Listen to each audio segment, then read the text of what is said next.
Nikoto katoa. My name is Kirsten Royce. I'm an independent commissioner appointed by the Central Otago District Council under delegated authority to hear an application under the Resource Management Act 1991. The application is for a variation to RC 200104 by Harliwich Holdings and Harliwich Carrying Company Limited. I have over 20 years experience in district and regional planning and have been an independent commissioner for 10 years. Sitting with me today are fellow commissioners, Councillor Martin McPherson and Councillor Sarah Brown. Supporting us today is the Hearings Administrator, Jessie Dick. Shortly we'll go around the room and I'll ask the various parties to introduce themselves. We have 4 parties online today. But first of all, I'll hand over to Jessie, who's going to run through the housekeeping and some statutory requirements. So the toilets are just out this back door and just follow the toilet signs. It's just down the corridor. If there is a fire, use any of the exits and meet out in the car park at the front. All statutory requirements under Section 95 of the Resource Management Act have been complied with. Section 42A report prepared by the planning officer has been circulated to Address for Service and all submitters. The submissions received have been identified in the report.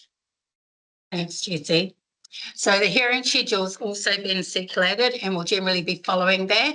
However, depending on in terms of timing for the breaks, we'll just try and do that as best we can and amongst the evidence being presented. And in preparing for this hearing, I can advise that the panel has read the application, the Section 95 report, the submissions, the Section 42A report, and the pre-circulated evidence submitted by the applicant. Please be aware that the panel will be using our laptops to make notes or check application details. We are focused on the hearing. We're not checking our emails or Facebook. Ensure you have that.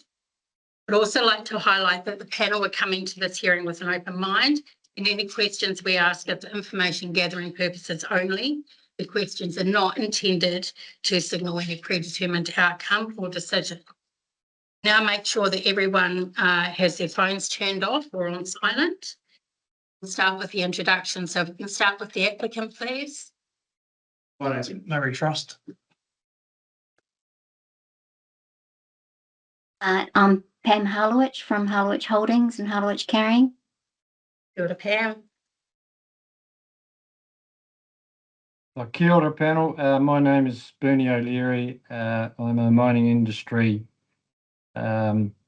professional appearing for the applicant. Kia ora, Bernie. I'm Chris Rendell and I'm a planner. I'm John Van Balderen and I'm a lawyer for the applicant. Kia ora, Chris and John. Submitters. Yep, having trouble hearing here. Sorry. Try. Yep. Introduce yourself. What's that? Introduce yourself. Oh, I'm Robert Watson, neighbour. And Terry Grice, other neighbour. hi, Terry. Yeah. I'm just here in support of Robert. Okay. Murray Watson, brother.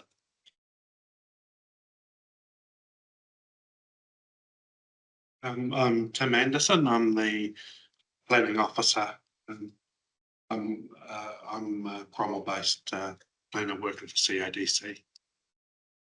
All right. There's a couple of procedural matters that I just want to put on the table. And the first is just noting that the application was limited notified twice. Both parties identified in the second round of notification have made submissions. The second matter is in respect of minute 1 that I circulated, just to identify that I was a processing officer on behalf of the council for the initial variation, B1, which was in relation to condition 8 only, the timeframes. And while this means I have a reasonable understanding of the application, I don't think it precludes me from being able to hear this hearing impartially. I circulated minute one and invited parties to raise any concerns that they have with that. No one raised any concerns. I'm just making sure that that is still the case. Okay. Right, I'll pass over now to the applicant, please. Okay, thank you.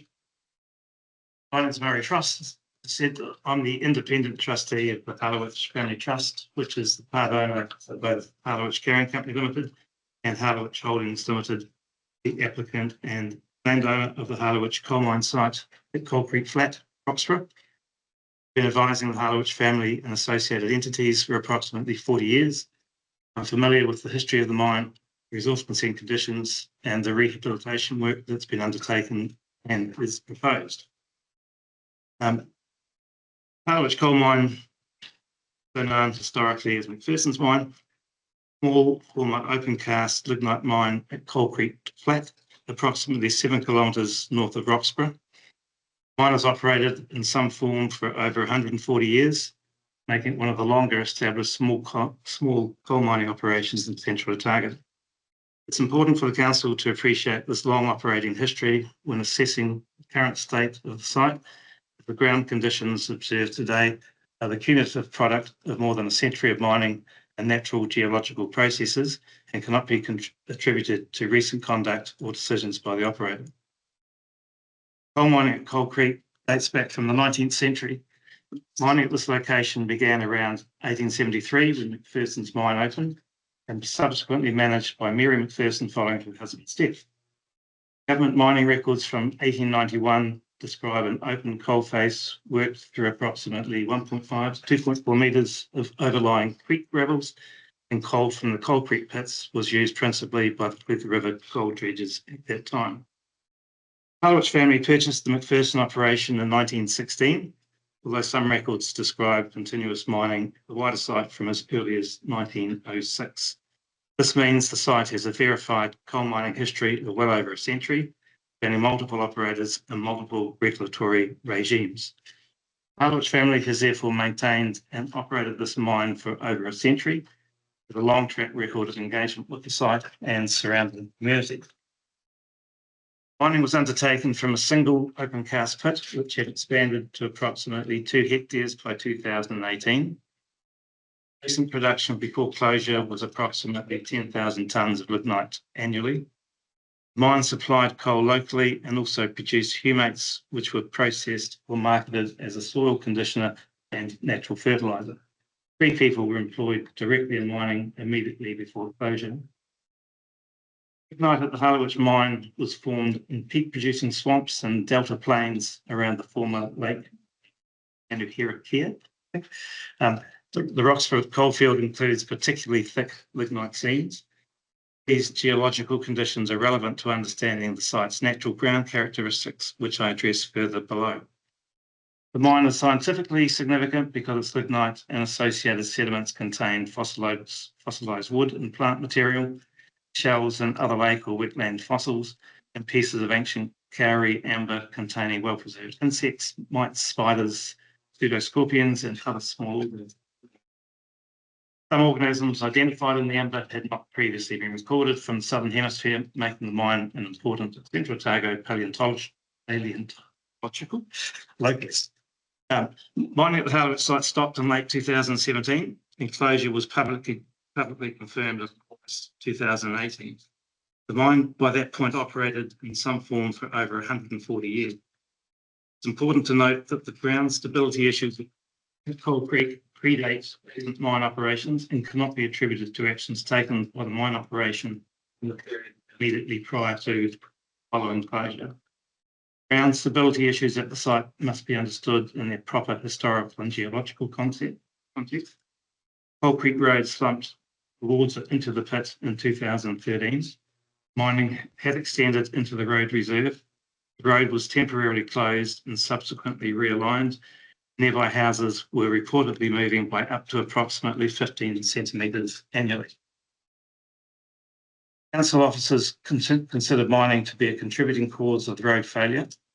However, the operator has consistently maintained that the Coal Creek area has naturally complex geology, documented history of instability that significantly predates recent mining activity. Road slippage in 2013 occurred in an area where ground movement had been occurring over many decades. There was a section of highway further up the Coal Creek Hill and well away from the coal pit, which had significant maintenance for years because of major slumping. The precise contribution of historic mining operations versus natural ground conditions has not been conclusively determined, and it will be inaccurate to attribute the current state of the site solely to any recent actions of the mine operator. The applicant fully acknowledges that the current conditions on the site require remediation. Existing consent conditions not provide a workable framework for achieving that outcome. Harliwich Carrying Company Limited is committed to completing the rehabilitation work as soon as practical, so that all parties, the applicant, the neighbouring landowners, and the council can achieve certainty and move forward. The ongoing land movement issue was identified several years ago. Firming an engineering and geotechnical solution has proven complex and time-consuming. Initial detailed stabilisation and rehabilitation plans required updating due to implementation delays and the need to revise consent conditions. The involvement and agreement of the two neighbouring landowners has been and remains essential, as all actions on the site have direct implications for their properties. The applicant has engaged constructively and in good faith with both neighbours throughout this process, particularly over the last 3 years. Several meetings were held on site with the neighbours, at which good progress was generally made. There are, however, outstanding areas where agreement has not been reached, and therefore there is a need for flexibility within the consent to ensure the final plan can reflect what is agreed between the three parties, subject to CODC being able to certify that the actions are consistent with the expectations and desired outcomes of the consent. Practical constraints have also contributed to delays. These include ground conditions that make remedial work impractical outside the October to March window, availability of the designated contractor when required, the need to engage a suitably qualified and recognised mine engineer, and the need to have confidence that the contractor could complete the work program efficiently and on time. These are not excuses, they are real operational constraints that any responsible operator in the situation must work within. Also acknowledge that boundary amendments are proposed to ensure that the Grice family's home is included within their property. There is an intent to amend other boundaries between the Grices, Mr. Watson, and the Harliwich property to reflect mutually agreeable arrangements.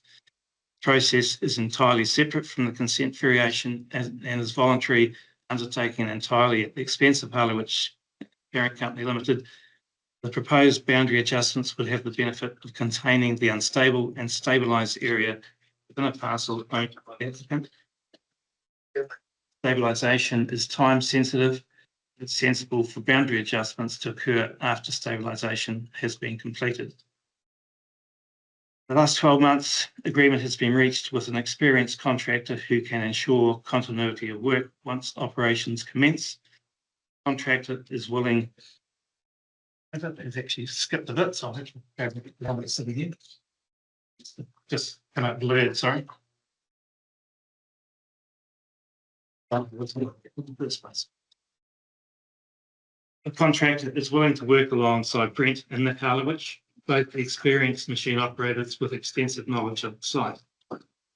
Continued engagement and support from the experienced and appropriately qualified mining engineer.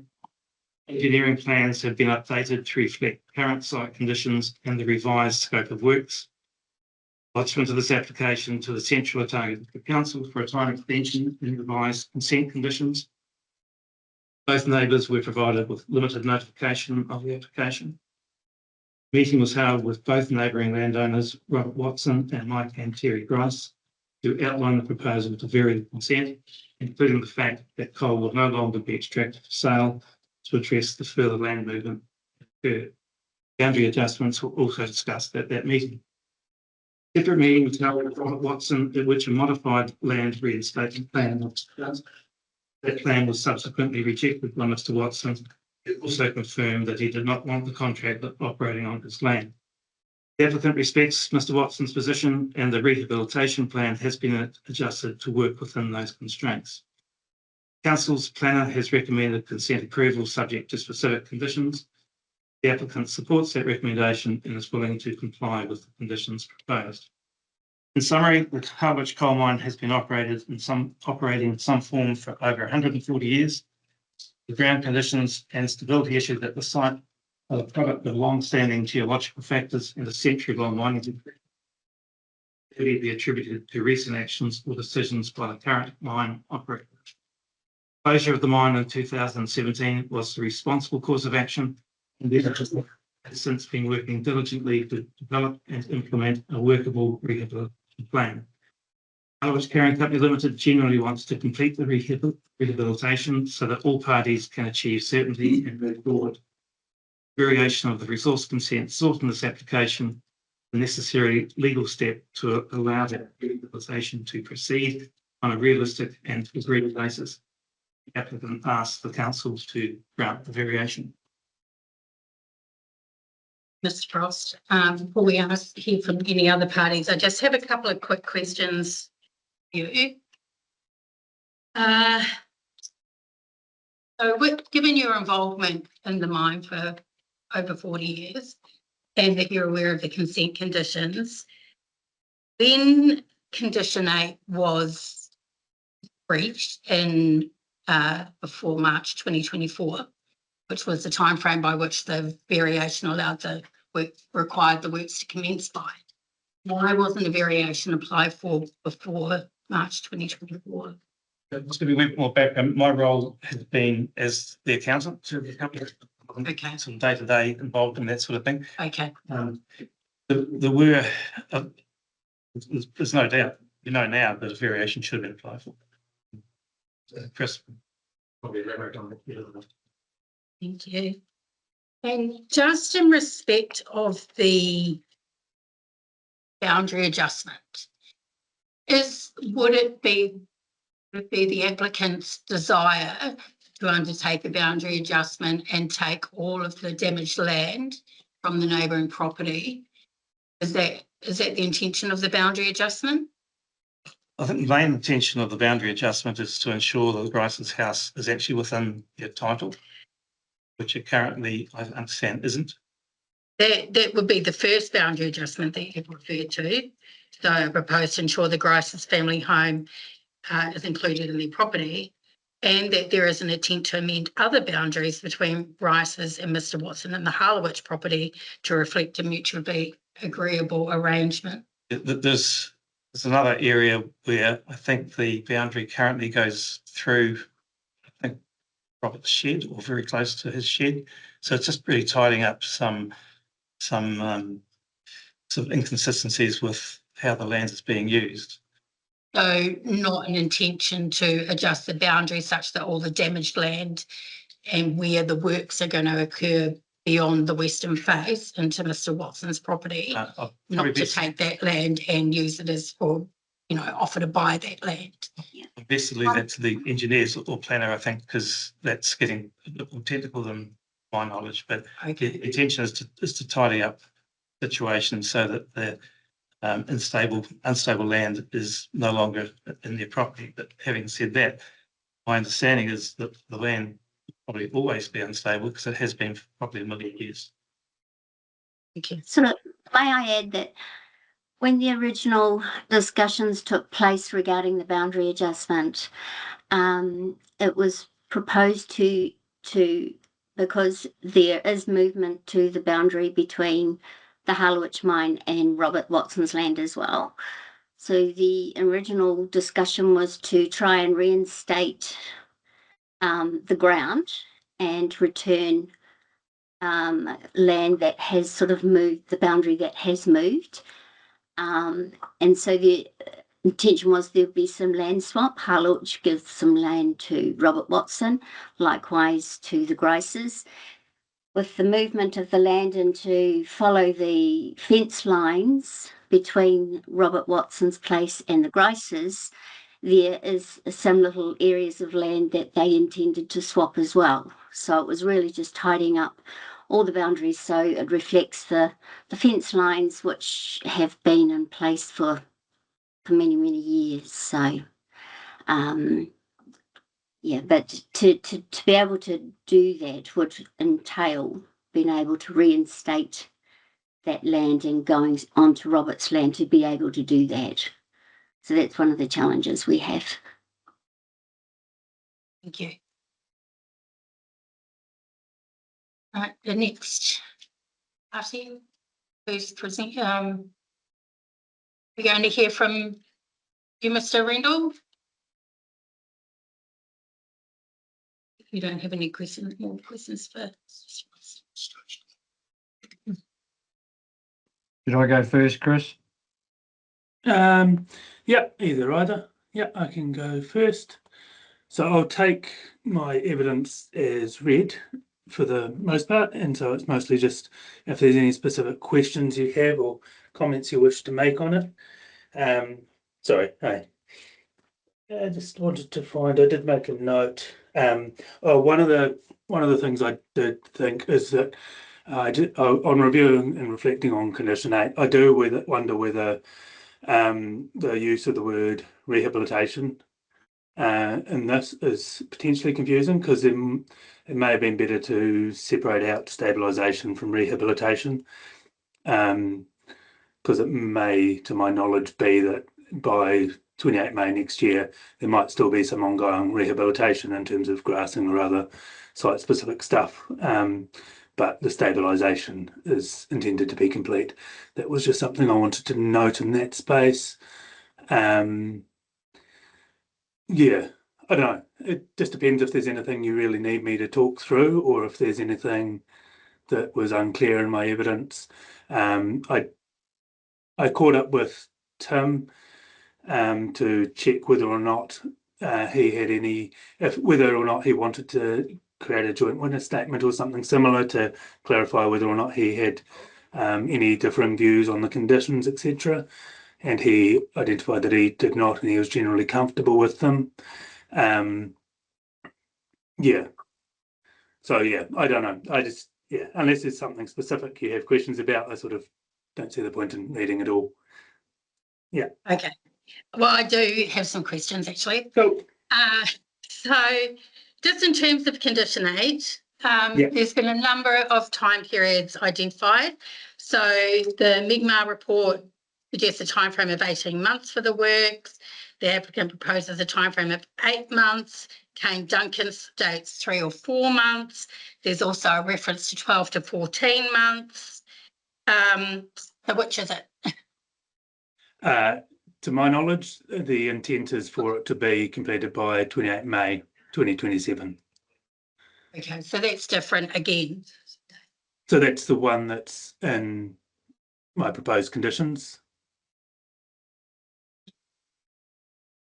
on page 24 of my expert evidence. Yeah.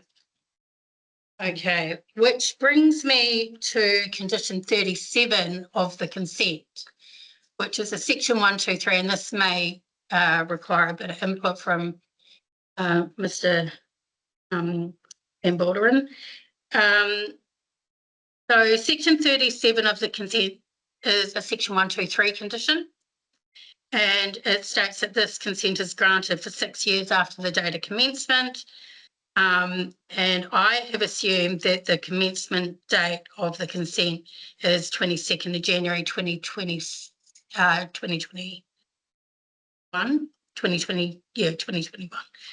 because that would be 6 years. In the consent conditions, it refers to a lapse date, but I suspect that should be an expiry date. But I'm just, because it's a section 1, 2, 3 condition, which is expiry, would it be your understanding that the consent expires on the 22nd of January 2027? I don't know the answer to that off the top of my head. In terms of, it doesn't sound practical for that to be the thing, so maybe that needs to be varied as well. But yeah, it depends, as you say, in terms of what the date of commencement is and whether that is the date of changes or whether that's the original date of grant. Well, you don't change the dates under a variation. Yeah. And so, I mean, I guess that raises a legal question, because my understanding is if the consent was started when it was supposed to, back before it was even varied, then there would have been time for all that work to have occurred prior to the 6 years. So I'm just wondering, how we resolve that. Yeah, I think I'd need to have a think on that. Sorry, I don't know the answer off the top of my head. And and I suppose in the context of this, the intent of this consent is to give effect to an Environment Court order and to resolve an existing resource management issue. And I don't know that the consent lapsing and therefore finishing would be a good outcome for anyone. And so while I understand it we've got to work it out from a legal perspective, I also don't know what the implications of that would be in terms of any liabilities or anything else, because then there would be no consent in place, and it would be That's right, which is why the timeframes were critical when the consent was first imposed. Mr. Van Balderen, do you have any comment on the expiry of the consent? If we extend it, it shouldn't matter too much whether when you set the date. It has to be a realistic date that the works for the stabilisation are completed. Then you've also got the subdivisional consent to consider, which must follow that.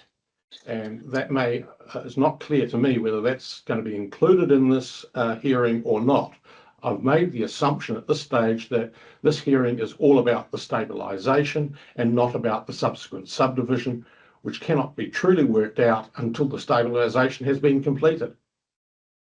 There is no subdivision application before the panel today, so it's solely focused.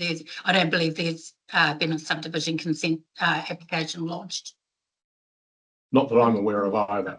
No. Okay. Well, I think that's going to have to be a matter to be resolved. Either there's going to have to be an amendment to the application to extend or alter condition 37. So if you could be mindful of that when we come to your right of reply, please.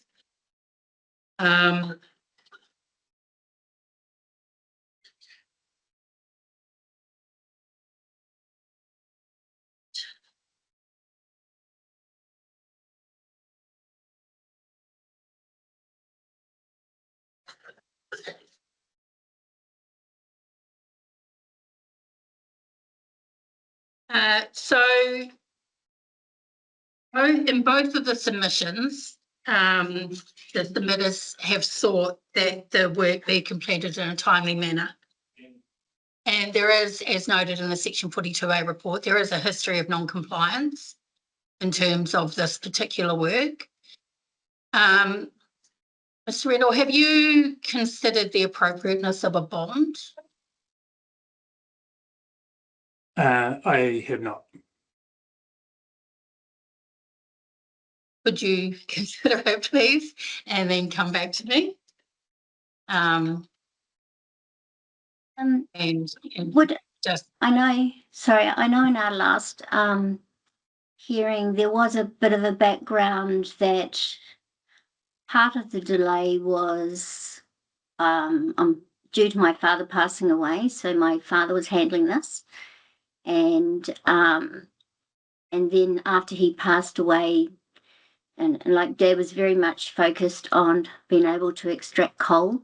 And then after he passed away, when the family sort of became involved, and it was a lot to get our head around. I'll admit there were some delays there because we honestly didn't know where to start with it. so the family came to the conclusion that we didn't want to go to the expected to get the coal out. It wasn't important to us. We felt let's just leave it in the ground. And I guess, and at the same time we were sort of winding down the business. And yeah, it was just a whole factor of, I guess, other, factors that sort of impacted on this, and then having to get the redesign done because we weren't taking the coal out, and then there being further movement. So all those things sort of added to the time frame. So that's just a little bit of a background that was sort of part of the reason, sort of the delays. Okay. And on bond. So as far as the bond goes, this is actually a pretty expensive operation to do this remediation or stabilisation. If there was a requirement to pay a bond up front, that effectively doubles that cost until the bond is returned, and is not within the power of the company to pay it effectively twice. I know that will get recovered, but we're talking several $100,000 for the cost of the work. And a bank help. Asking where. Very hard to get bank bonds. They don't like lending them, or don't like providing them. I have to say that obtaining bonds in these circumstances is a very expensive proposition, and most banks are not really interested.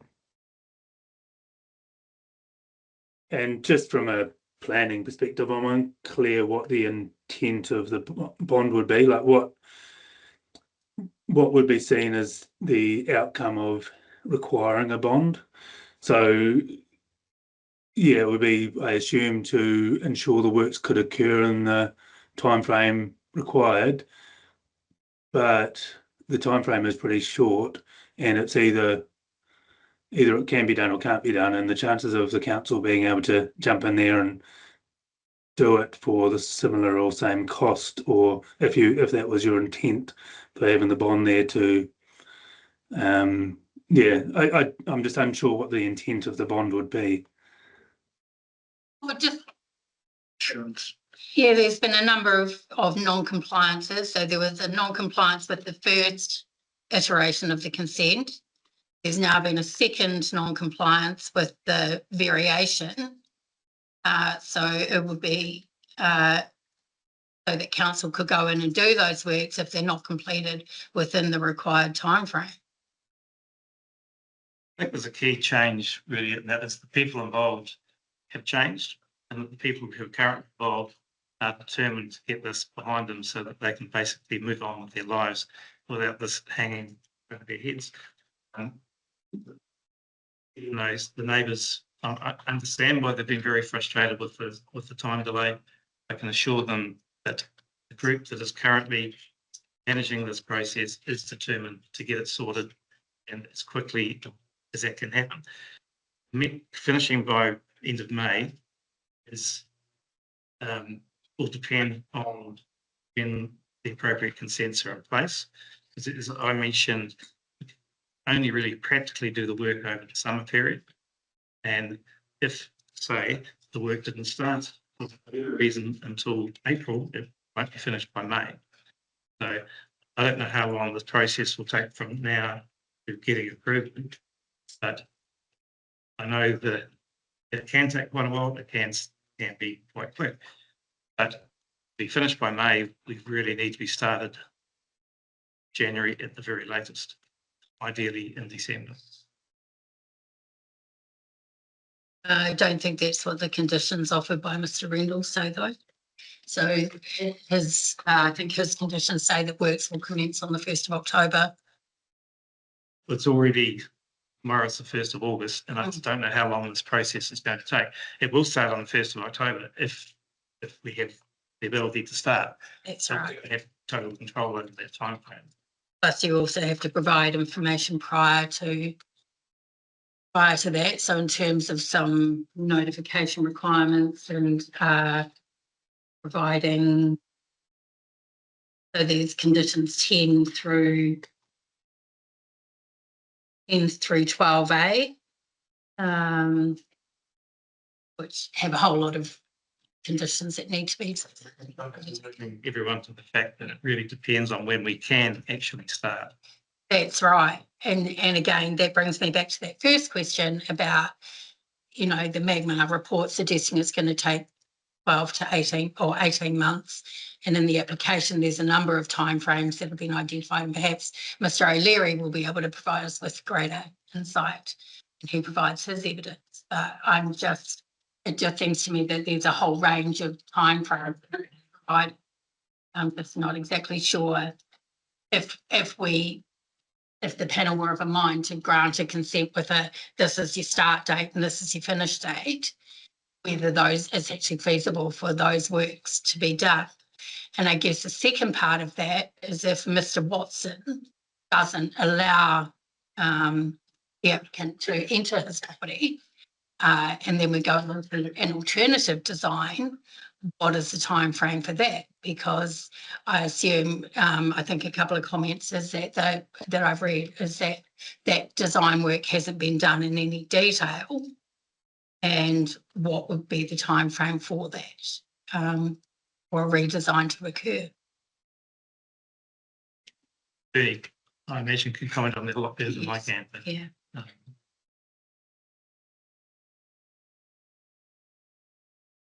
Well, perhaps we can hear from Mr. O'Leary then. Sorry, can I just add one further point? The contractor that we plan to use is a contractor in my other capacity. I manage and run other subdivision projects. And this particular contractor that we're using is one that we've used for 3 years. And I've found them to be extremely competent and meet timetables, subject to factors beyond their control. So they are a good contractor. They have got a lot of gear. They've got a lot of staff. So I have confidence that if they say they can do it in 3 to 4 months, that they actually can. Of course, if it hails for 3 months from January to April, that might be a little bit challenging, but subject to normal weather conditions. Mr. O'Leary, please.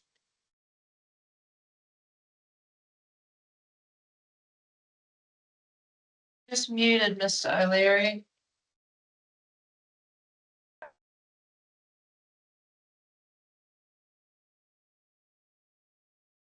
Mr. O'Leary, you're still muted, unfortunately. There we go. Yeah, Got a sticky, must have a sticky mouse. Sorry about that. that's okay. As I said at the outset, I'm appearing for the applicant as a mining industry professional with over 40 years of experience in the extractives industry.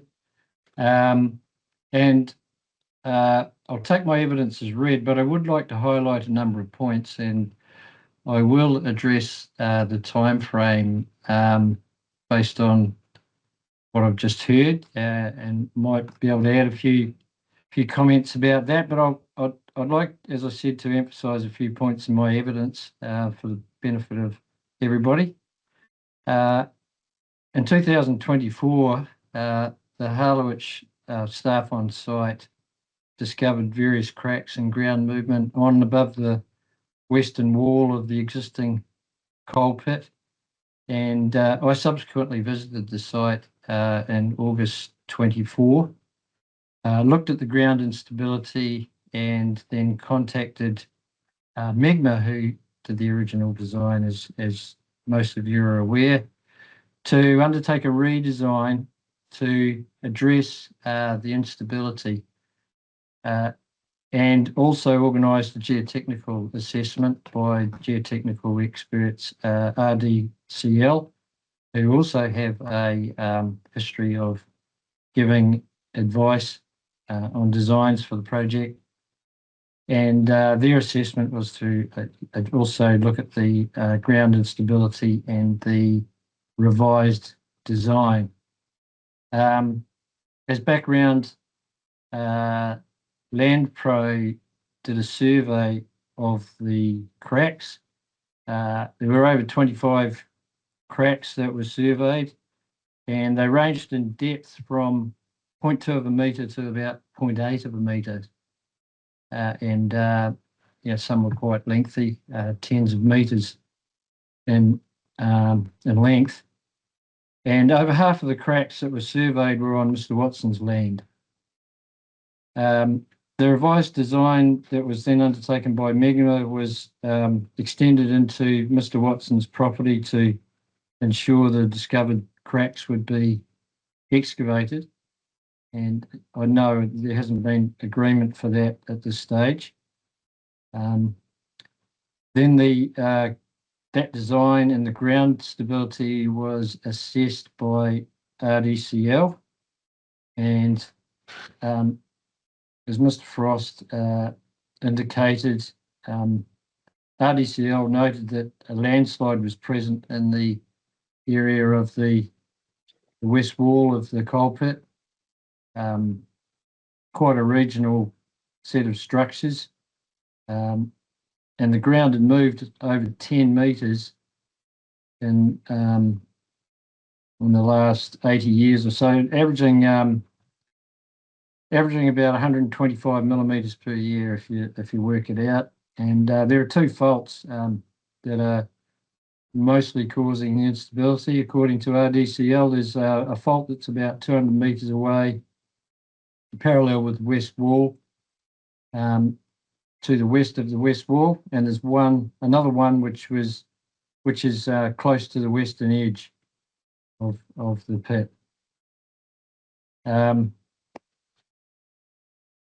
What they said in their report was, having reviewed the proposed revised design, was that it was suitable and appropriate, and noted that the finished slope angle was appropriate, and also the amount of toe buttressing, so that's the amount of material that's put at the bottom of the slope to help support the stability of that wall. Mr. Watson has made a submission, no doubt hear from him later. There's currently no agreement for Mr. Watson to do any earthworks on his land. So it begs the question, I suppose, can earthworks be limited to Harliwich land to achieve the same objective? And my view is that it's possible to keep the design and rehabilitation activities wholly within Harliwich's land. However, it would deliver an inferior and suboptimal result, and that's because not addressing the cracks in Mr. Watson's, or the instability on Mr. Watson's land, leaves unstable ground at the top of that slope, and it would be ideal to be able to address that with the revised design. So I think that the variation, if granted, should allow some flexibility to be able to undertake the proposed revised design, should there be agreement from Mr. Watson to carry out earthworks on his land, but also to do a revised design limited to Harliwich's land that has been geotechnically assessed, and a process of approval through the council. And that would, as I said, not be ideal, but it may be where we end up. And how that affects the timeline is relevant. If that was to happen, another further redesign by Megma, another geotechnical assessment of that design, and there have been some discussions with both of those companies about their ability to carry out that work, and they are both available to do that, but it does take time. And as noted by the chair, there are a number of preparatory activities that are needed before earthworks can start, including establishment of a survey network on the west wall to survey weekly any ground movement while the earthworks are happening. There's a baseline water quality sampling and analysis program needed, and there's a site management plan that has to be probably just polished off a bit more. One has already been submitted to council, but it might need more work depending on the outcome of the consent conditions. And so those things are all necessary to occur prior to earthworks occurring. And we have a reputable contractor who has a view on the time frame to consider the earthworks, and I think that that also, whilst there's various time frames being put forward to do the work, I guess they're not qualified by what activities form part of that time frame, whether they mean simply earthworks or, as I said, there are preparatory works that are also needed. So, hence, I'm not sure if everybody's working off the same sort of scope when they propose timelines. But what is practical, as Mr. Frost indicated, there's a seasonal element to this. Earthworks wouldn't want to be carried out over the winter months, and ideally start over summer. I'd just like to make one final point relating to the conditions. There is an overall slope angle proposed for the conditions, and I'm pointing out there needs to be some flexibility with that. The slopes of the cut or the excavation with face heights or bench heights and bench widths, that's I think that's appropriate. But the overall slope, in my opinion, should be an output or a product of any design rather than an input, because a further revised design may result in will result in a slightly different geometry, and therefore a different overall slope angle. And the main outcome really should be focused on the suitability of the design, and not restrict the designers in any way by effectively mandating a maximum overall slope. That's just a point of detail that is actually covered in my evidence. So those are the main points. Sorry. Sorry, so just to clarify, that's in reference to condition 24 with the table. Yes, that's correct.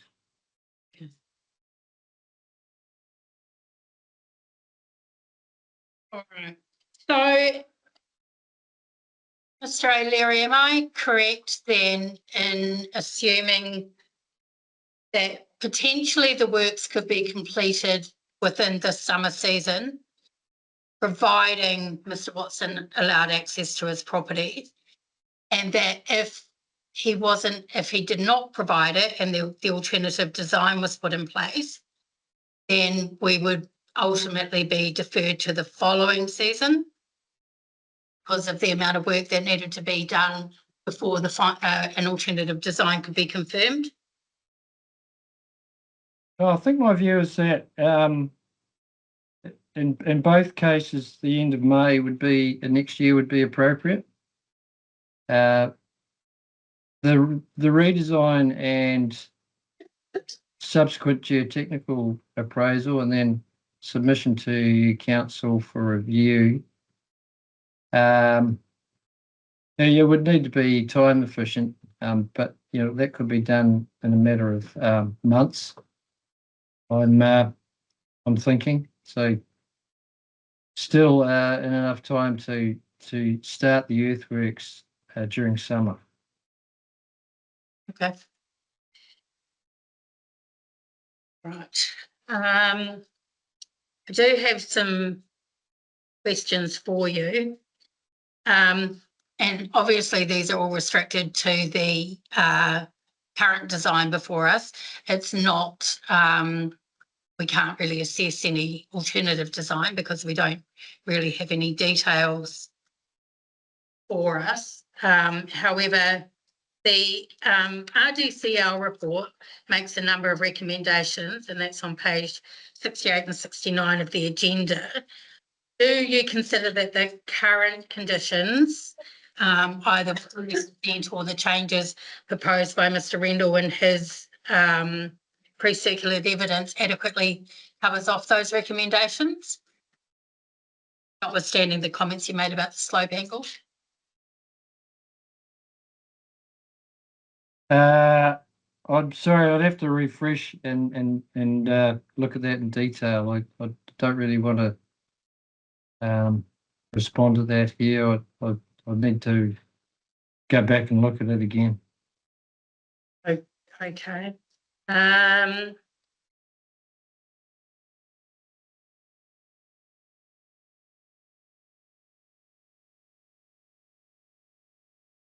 So page 45 of the agenda, within the application, it stated that it's essential that works commence in the 25-26 season. What will happen if they don't?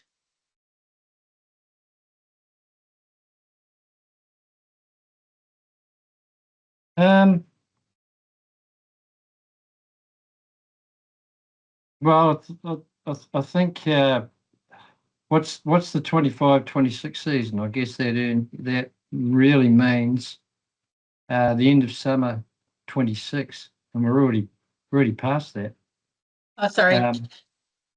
Yeah, 20, maybe it should have read 26-27 season. yes, Might be an yes. error in there. Yeah. I think that's what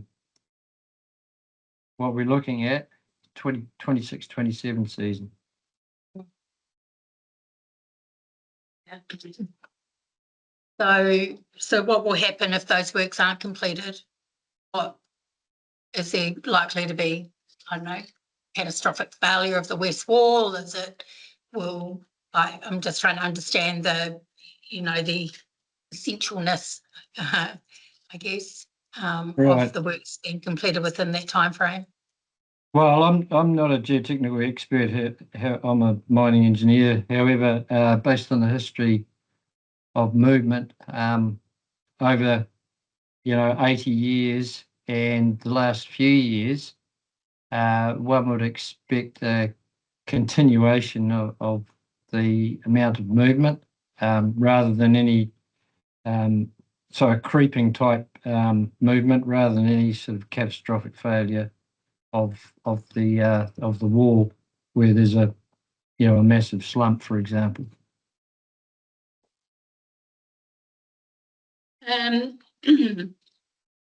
In terms of the cracks that were identified on Mr. Watson's land, in your opinion or in your experience, do you think this is more likely, like would those cracks have occurred without the excavation at the west wall? What I'm trying to understand is the difference between the likelihood of movement caused by the land instability feature or the landslide feature compared to mining. Well, the mining does have some effect, and cracks tend to form at the boundary or beyond the boundary of an open excavation. I'm talking generally here because there's a relaxation into the void that is created by mining, so that cracking is not unusual, but in this case, exacerbated by the fault structures that I talked about, which is driving the ground towards the open pit and beyond. As I said, at the rate over the last 80 years of 125 millimetres per year. So it's a combination of both. And that's my view.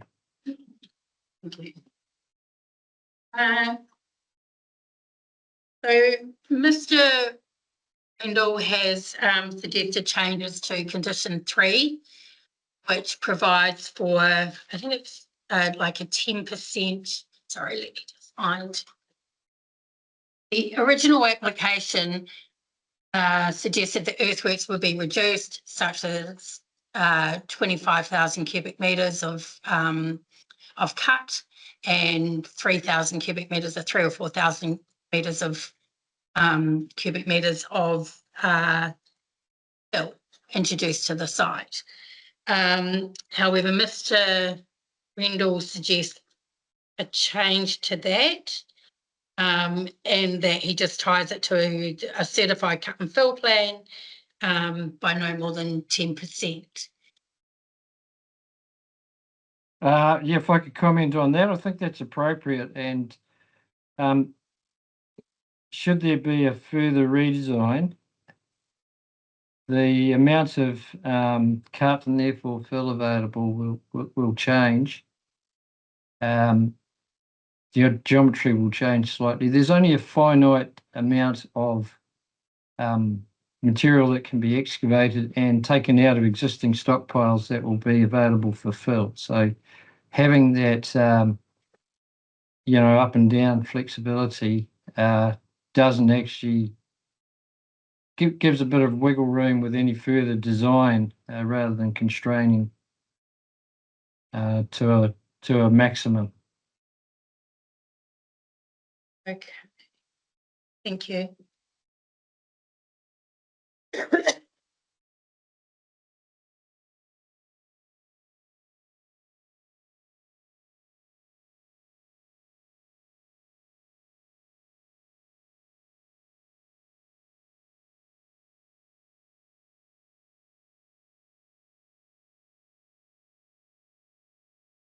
I think that's all the questions I have for you at the moment.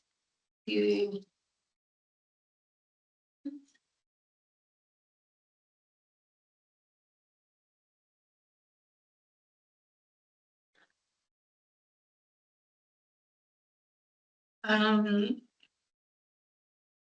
bear with me a moment.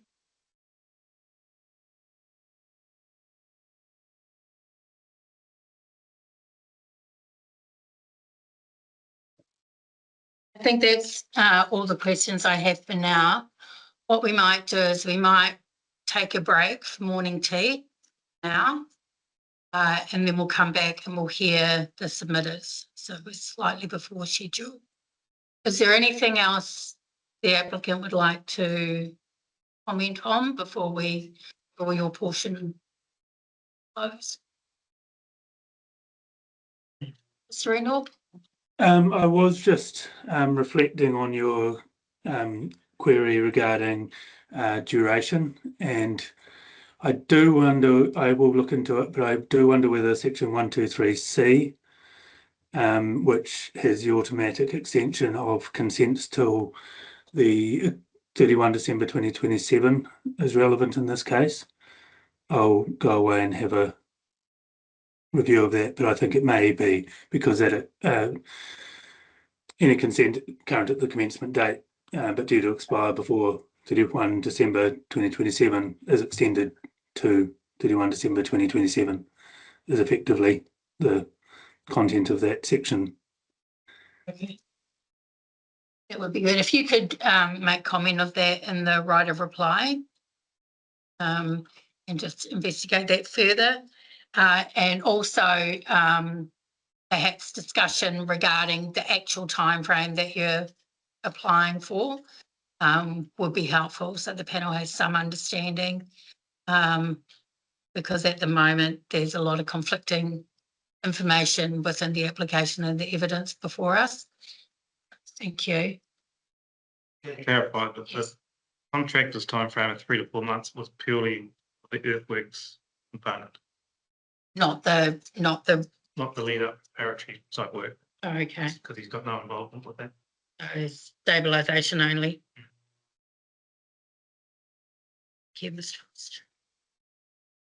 All right, so we'll adjourn now for morning tea, and we will meet back here at 10 to 11.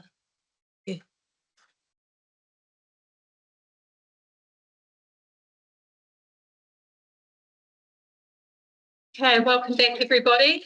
So now we're going to move on to the submitters, and would it be okay if we start with you, Mrs. Crease? Yes, I'm probably going to be the quickest. First of all, I mean, my biggest concern is the time frame, mainly because this has been going on so many years now. 2014 was when council was first approached about issues with the mine, and it was John Kingsford who was extremely proactive.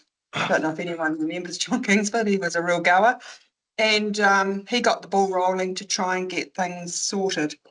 Mainly because there was a lot of combustion, a lot of smoke, toxic smoke that used to drift up over the hill right through our house.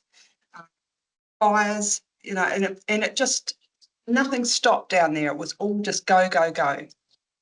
It was all about the coal, and it was about the coal. I mean, it was a coal pit, which was fine. And we knew when we bought the house that there was a coal pit. What we didn't know was how close it was going to get, how it was going to take the road out. So when we bought our house, it had a lovely tar sealed road all the way down, lined with poplars. Old 100-year-old house, you can picture it, it was lovely. Nothing like that now. The road's been deviated and it's been undermined, so it collapsed. There was the council brokered a land swap to have the road realigned.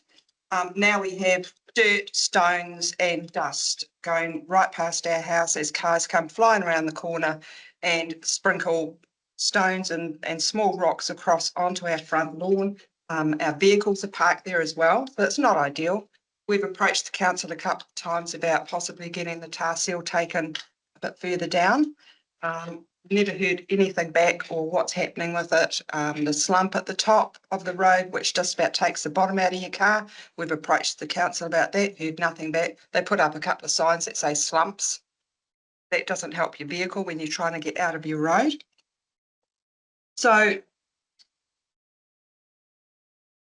the time delays it's just, and I know they have to work within seasons, and of course the seasons are quite short. And if something doesn't happen in that season, we're looking another year, and then we're looking at another year. I mean, it's got to stop at some stage, because every time there's a variation, there's a time delay. And then what happens then? Do they have to draw up another plan because things have moved? There's another crack appeared. There's what they had originally planned is no longer going to be stable. So then we've got another time delay. By the time there's so many people that have to cross the T's and dot the I's, it's not just down to just a wee few. It's like all these different experts, they have to put their 2 cents in. And I understand it's got to be safe, but the mine's not operating. There's no public access. Surely that's got to come into it somewhere as well. And, you know, when you've got a house sitting there, it's not just a house, it's our home. And yeah, it was our choice to buy it. At the time, we weren't living in New Zealand. So we relied on lawyers and council records to tell us about the land and the property. Nowhere on the limb whatsoever does it even say about a creep, let alone movement, which was, you know, something that took us by surprise. However, we've been there for 20 years. We don't plan on going anywhere. So we like it up there, but the situation has to improve. Something has to be done. It's not fair with what's been happening. And since Ken died, yes, the family have stepped in, and I'm happy to say that they're doing their best. And we've tried to kind of meet them halfway, but there comes a stage where, you know, something's got to give and something has to happen. So 2014, I mean, it's 12 years, you know. I think council and Harliwich's themselves have to realise that enough's enough. We deserve to get our hill stabilised. We deserve to have our land back. Our boundary peg is by our front gate. We own a third of our house at the moment legally. We can't do anything on our land. We want to put a septic tank in. That would be quite nice. But we can't, because we can't apply for a resource consent if it's not actually on our land. So we've had a report from people that are going to want to do, well, that we approached to do a septic tank 2 years ago. So that's now 2 years old, that report. And we still can't do anything. So as long as this goes, we can't, our hands are tied to pretty much just working where our garage is. Okay. So in terms of the required boundary adjustment, is that necessary because there's been creep of the?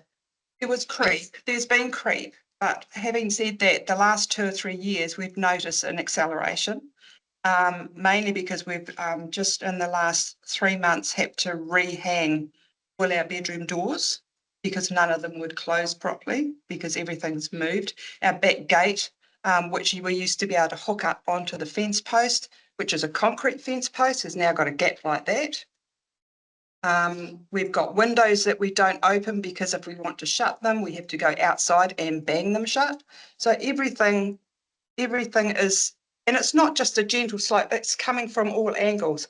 And the original coal pit wasn't our full boundary. It was when they went to the road, and now it's our full boundary. So that whole side is exposed. It just goes straight down. So of course everything's going to move faster. And, you know, people can say, oh, you know, there's always been a creep, there's always been a creep. Yeah, there was a creep. But I tell you what, there was not the damage that we've had in the last 2 to 5 years. Has the applicant communicated to you that once the stabilisation, if the stabilisation and rehabilitation works were to undertake, the creep on your property would flow? No, I haven't had any information like that. They've undertaken to resurvey the boundary after that had been completed.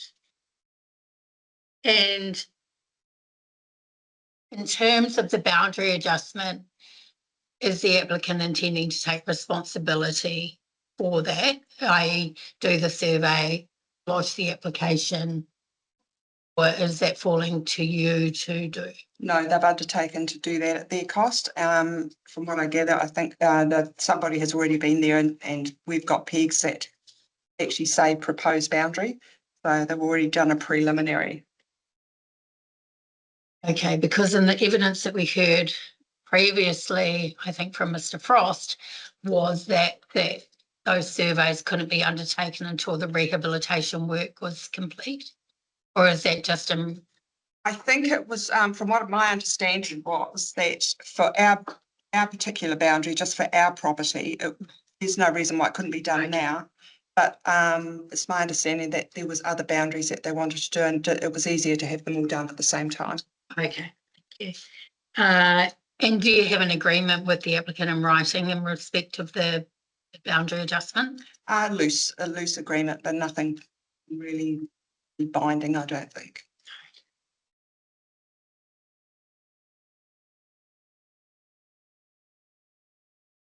And you raised in your submission regarding stormwater issues and the fact that there would be a stormwater drain within your property. Can you explain your It needs to be looked at again because we seem to be getting a lot of pooling down the front. If you're looking at the bottom left of our property. There seems to be a lot of water pooling down there. We did get Brent Harliwich to actually get a trench kind of dug just on there, but it's not sufficient. So it's coming off the hill. It's changed direction. So we're getting it from coming down the road and coming down into that corner, and also from the hill behind us. Okay, and has the applicant undertaken to resolve that matter, or they haven't ever discussed it with them? No, they haven't, but then I'm not quite sure whether they're able to yet until For the stabilisation work? yeah, I think it's kind of all got to be done at the same. And I think some of it is actually has to go back to council. Because it's road, some of it's road as well. Oh, okay. And so that would be in respect of the roadside use, the rehabilitation plan suggests that the roadside drains be used to divert. It all needs to be re-looked at since the road was realigned. Yeah. The slope's different. So that's Okay. kind of coming down onto our front verge. Okay. So I think that has a lot to do with it as well. That's never been revisited, that area.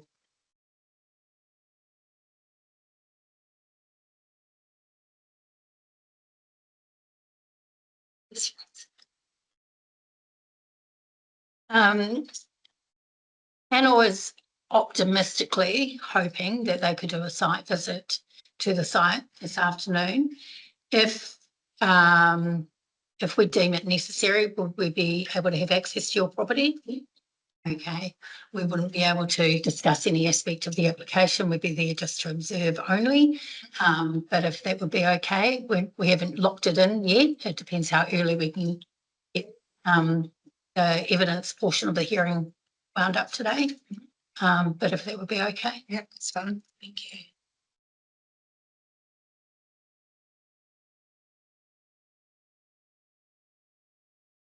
Right, well, if we don't have any questions for you, but thank you very much for your submission. It was very helpful, and it's good to get a understanding of the effects that you've been experiencing.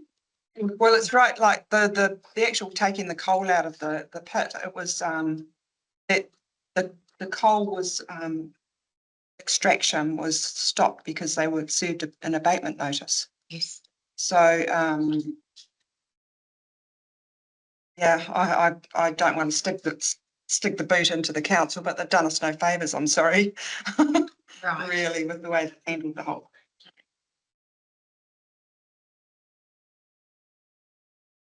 Okay, all right. Well, we'll move on to you, Mr. Watson. I understand that you have a PowerPoint presentation for us. Yep. I'll just read it off here. Sure. Let's see what page you're in. Page. Yeah. And Number, you- better get my glasses on.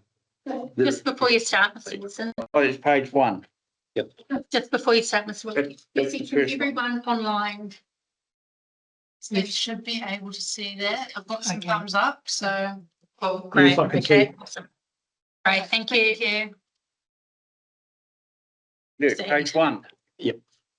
Presentation of notified resource consent application 20010V4V2.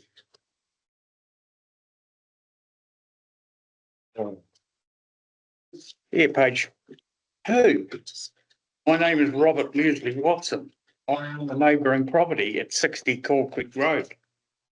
I support the mine being stabilised and rehabilitated as soon as possible. I do not oppose responsible rehabilitation.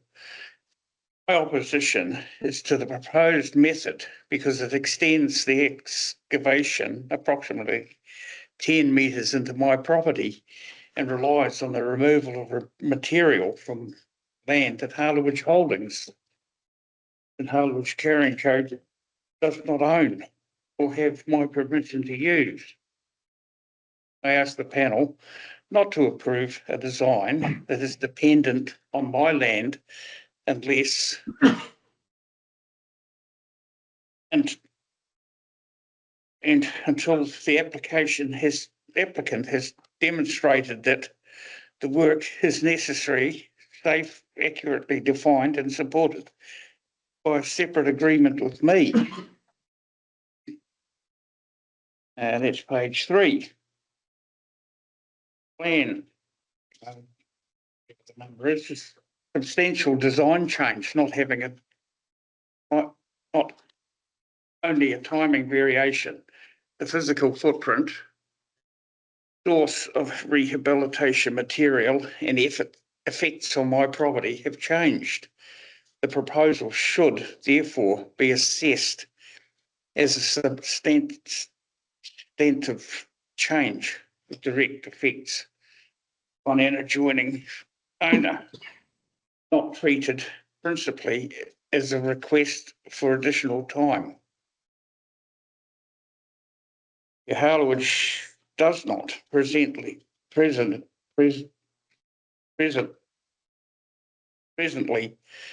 control all the land required. I have not given affected person approval, access, permission, or consent for material to be excavated from my property. Any discussions concerning reinstatement of a historic fence line did not constitute permission to remove land or fill from my title. I request the panel avoid granting a consent that presents the design as implementable when a critical component depends on a land right the applicant does not possess.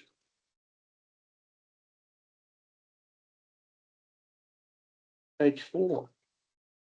Plans must be tied and unambiguously to surveyed title boundaries. A plan showing an excavation line over an aerial photograph is insufficient, where the ground fences and other features have moved. Every proposed cut, crest, toe, berm, and final contour must be referenced to the legal title boundary and surveyed coordinates.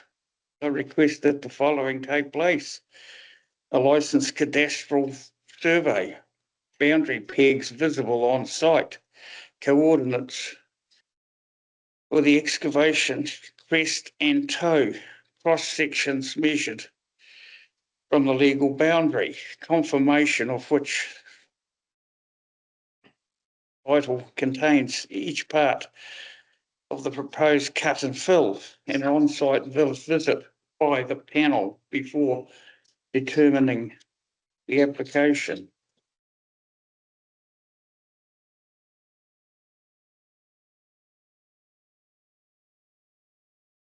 Page 5.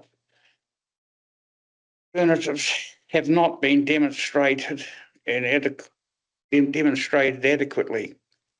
The proposal appears to depend on obtaining material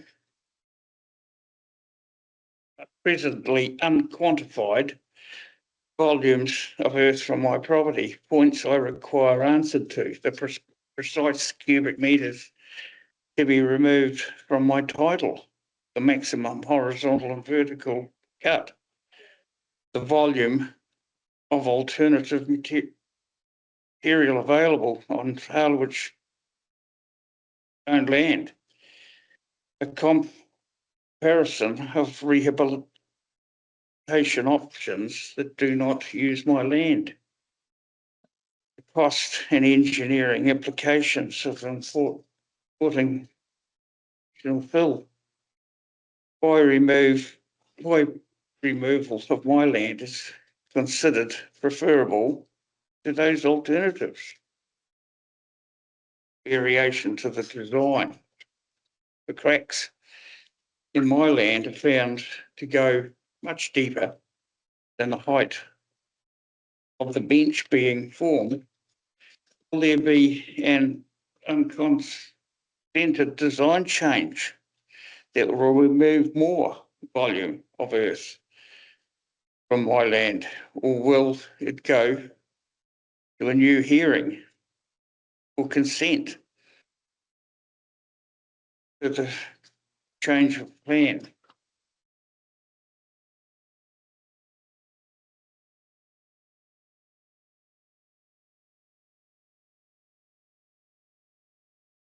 Page 6. The geotechnical justification requires independent scrutiny. The new design arose because additional ground movement was identified in January 2025. This indicates that conditions had changed or that the earlier understanding was incomplete. Points I require answers to. What movement was detected in January 2025? Where exactly was it detected? What was the magnitude, direction and rate? Has movement continued since January 2025? What evidence establishes the cause of the cracking? Would cutting into a cracked land initially reduce restraint and increase short-term instability? How will my land be supported during each construction stage? Has the revised design been independently peer reviewed for effects on my property? If not, I request that the panel obtain an independent peer review rather than relying on consultants engaged by the applicant. Was a design that remains entirely within Harliwich boundary modelled?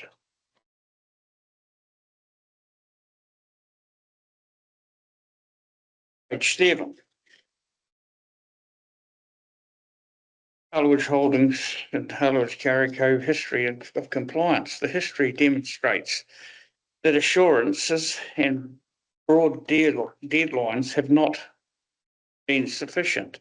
Any further approval needs objective milestones, reporting, independent certification, and clear consequences for non-compliance.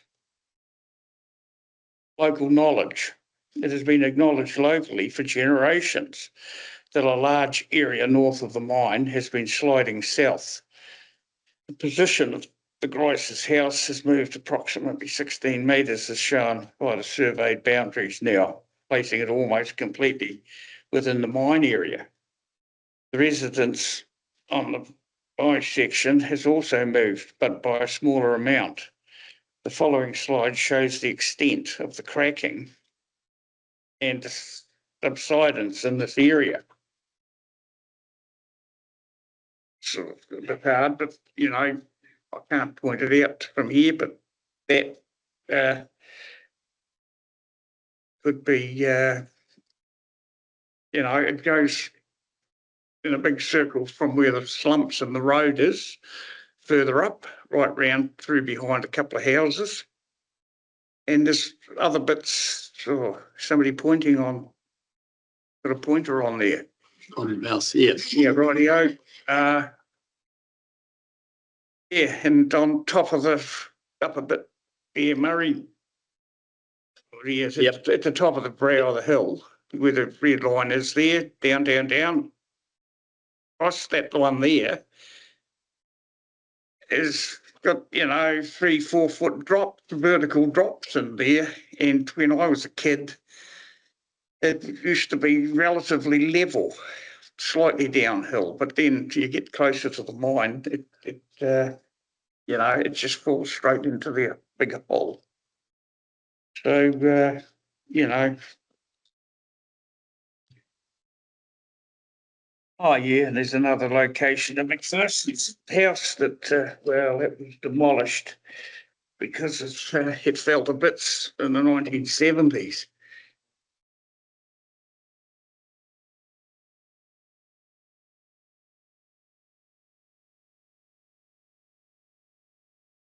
Page 9.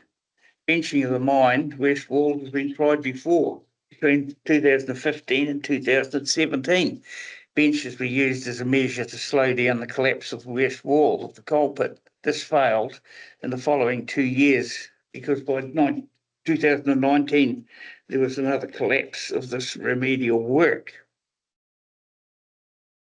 photos or, Google photos of the work and, what happened in 2 years within the mine. Page 10, newspaper article, 2nd of October 2013. Neville Gunn, another neighbour. He just was talking about the land movement. And there's a wee bit here that mentions that Ken has a say on that. And Ken says, well, he and his neighbours say the coal mine operated by Harliwich Holdings is causing the destabilisation. Mine owner Ken Harliwich said the land was unstable before his family started their operation about a century ago. He admitted that 6 houses in the area were moving, and it estimated it would be at a rate of 15 centimetres per year, but blamed the underlying geology, greasy clay, slipping on the coal seam. Page 11. I don't believe that the proposed rehabilitation will survive the tremendous force of acres of unstable land above the site that we know will continue to bear down on the remedial work.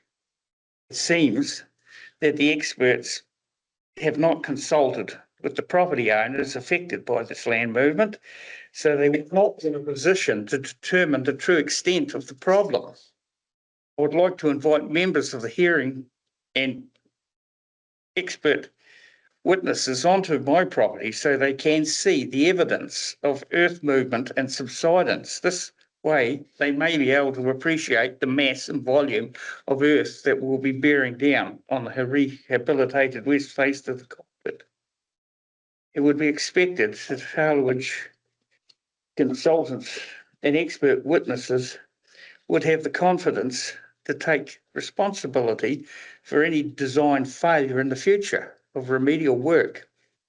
I and any future owners of this property will not inherit any responsibility for the effectiveness of the rehabilitation works that are proposed and implemented on my property. Page 12. What I am seeking, I'm asked the variation be declined on its present form because it depends on excavation on land outside the applicant's ownership and control. Effects on my property have not been sufficiently quantified. Boundaries and proposed works are not presented with adequate survey certainty. Practicable alternatives have not been adequately demonstrated. Long-term stability, drainage monitoring and liability remain insufficiently resolved. In addition, the variation must remain consistent with the purpose of the Environment Court order. Harliwich must restore and stabilise the property affected by its unconsented activities.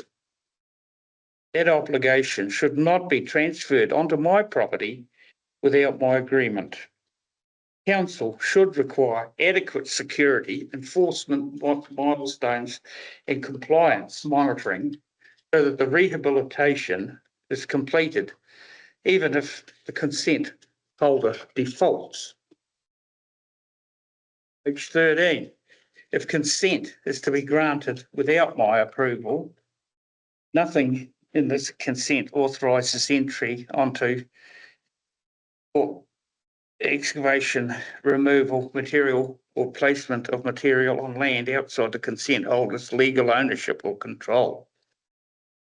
Written landowner agreement. No work may occur within my title unless the consent holder has first provided the council with a separate written agreement signed by the registered owner expressly authorising the particular works.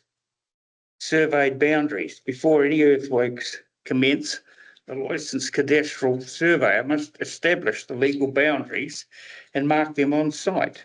The approved excavation crests, toe berms and final contours must be pegged and referenced to survey coordinates. Independent certification, the revised design, construction methodology, and temporary stability assessment must be independently peer-reviewed by a suitably qualified, experienced geotechnical engineer approved by the council. No works until design certainty. Earthworks must not begin until the council certifies the final construction drawings, surveyed boundaries, earthworks, volumes, staging plan, monitoring plan, stormwater management plan, monitoring and stop work triggers. Baseline monitoring must be completed before work begins, with a specified trigger levels requiring immediate cessation, notifying and engineering review. Page 14. Compliance milestones require dated milestones for final design certification, appointment of contractors, commencement, completion of bulk earthworks, capping, drainage, revegetation, engineering sign-off, post-work monitoring. Financial security. The panel needs to consider a bond on other financial assurance sufficiently to compensate the works and address off-site damage if Harliwich fails to do so. 15. Closing statement. I ask the panel to remember that the need to rehabilitate this site arises from activities undertaken by the applicant, including unconsented mining and earthworks. I support rehabilitation, but the solution should not impose further permanent loss on my land or transfer additional risk to me. Current proposal extends the excavation approximately 10 metres into my property, yet the applicant does not have my permission, has not clearly quantified the land and material involved, has not demonstrated why a solution contained with its own is not practicable. I therefore ask that the variation be declined in its present form. Alternatively, it would be subject to strict conditions preventing any work on my land without a separate written agreement requiring surveyed and pegged boundaries, independent geotechnical review, comprehensive monitoring, enforceable completion milestones, and adequate financial security. Now, here's a picture of the mine. And done, was it in the 1930s? Between 1930 and 1930. See the bit there that's marked in red on top? At about 2000, Ken came to my father and said, things are a bit unstable. We've got to remove the top of the hill, and this will solve all the problems. So we thought, Dad, we thought about that, and trying to be good neighbours, said yes, you can take the top of the hill off if you supply some fencing materials. Says we'll put the fence up and a bit of grass seed to put a bit of grass down. Well, the fencing materials arrived on a truck that was dug out with a digger and a chub's thumb and dumped in the paddock, and the grass seed never came. So we're a wee bit, how would you put it, have no faith in doing anything, and that's why I've dug my toes in now. I had sympathy after Ken died with his family, but it's gone now.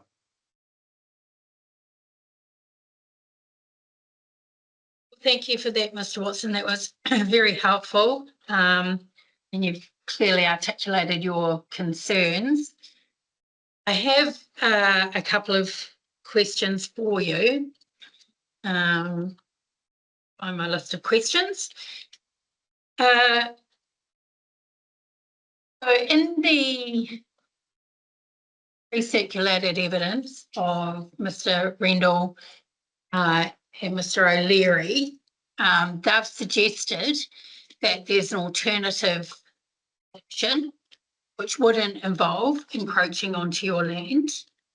However, the result of that would be suboptimal, I think is the term they used, and would not prevent the land instability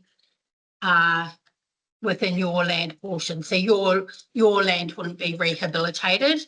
It would just be the land within the west face. So that means they're going to pass the buck on to me if I don't let them. Well, that's sort of blackmail, isn't it? Well, it's not blackmail. What they have a requirement to rehabilitate the mine and undertake the stabilisation works. Part of their design, obviously, is to enter into your property, but there's no way that anybody can compel you to provide access. That is entirely your right to exclude people from your property. And so therefore, as required by, as requested by you in this statement, you've said they need to come up with an alternative design, which doesn't enter into my property. So they have done that, although obviously the design detail is still vague at the moment. And so they can undertake that. Whether that is effective, I'm not sure, but it kind of puts the panel in a catch-22 because we wouldn't grant a consent that's solely required to relies on access to your property. We can't do that without your agreement. So it kind of puts the panel in a bit of a difficult position in that if there's no agreement and there's no requirement for you to come to a new agreement, but they would need to then just undertake the works within their own property boundary and undertake the stabilisation work as required ultimately by the Environment Enforcement Order and the subsequent consents. I'm not sure that would resolve that wouldn't resolve any damage to your property, and there would need to be, you would need to pursue, I guess, civil to resolve that damage, or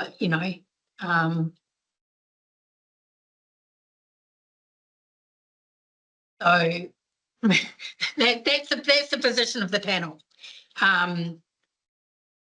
We can't, obviously we can't compel you to provide access to your land. So it's really about you considering what your best options are. I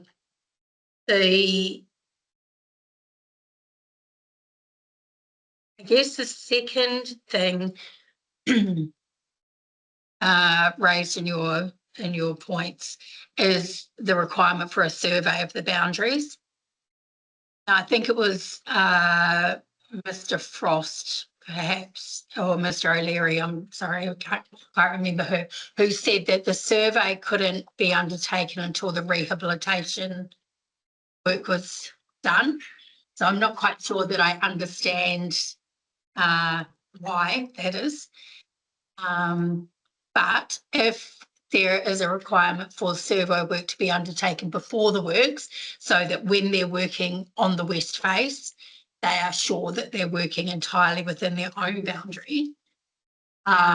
Would you be willing to allow a surveyor access to your property?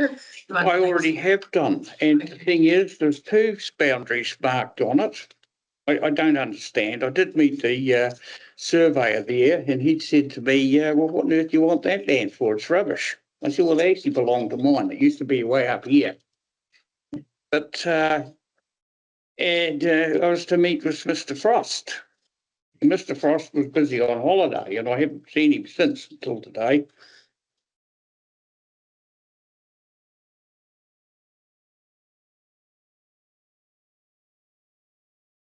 Yeah.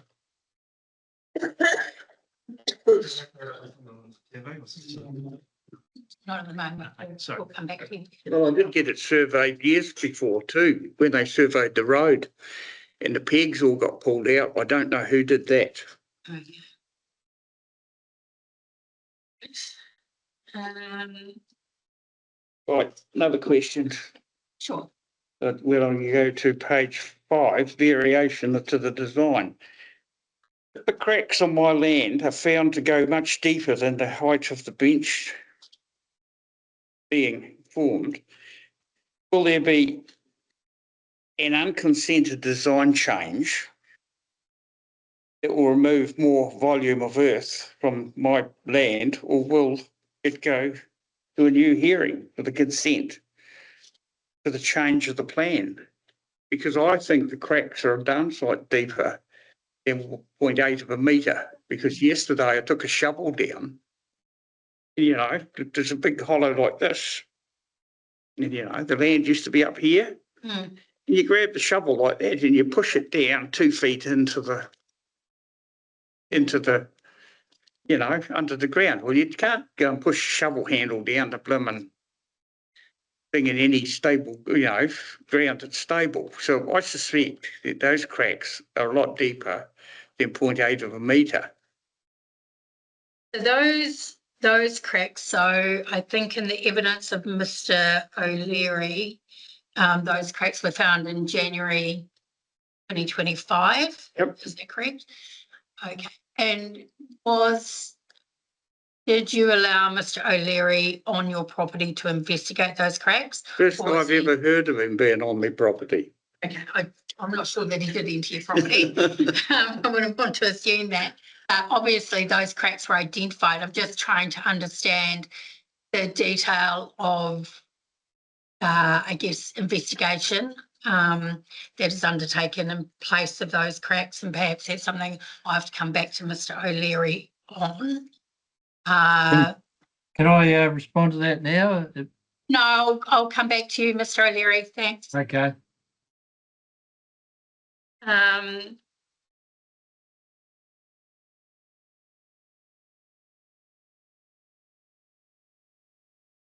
I guess from the panel's point of view, what we've got is we've got two options. One where you provide access to your property for the rehabilitation works to be resolved, or the stabilisation works rather, to be resolved, and that according to information that we have from the MEGMA report and the RDCL reports, that will resolve the issues in terms of the stabilisation of the west face. The second option is where the works are contained within the Harliwich property, and that doesn't deal with any of the movement above that west face. So kind of puts count, and at the moment that alternative design, which is just within the Harliwich property, is relatively unknown to the panel. We don't have any detailed design on that, and as noted, there would be delays in undertaking that because there would have to be a redesign. And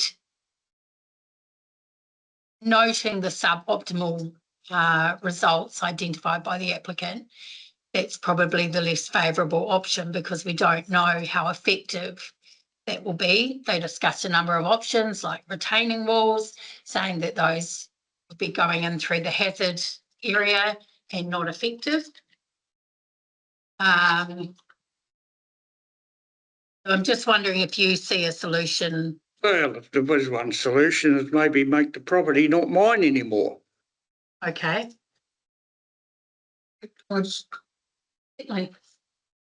Robert, has there been any consideration of a financial contribution to you in regard to use of your land? Well, materials for this? I did have a member of the Harliwich family told me that they would buy it. And I said, name your price. and they backed out of that the biggest hurry that I've ever had. And, you know, from then on, they just expected to get it for nothing.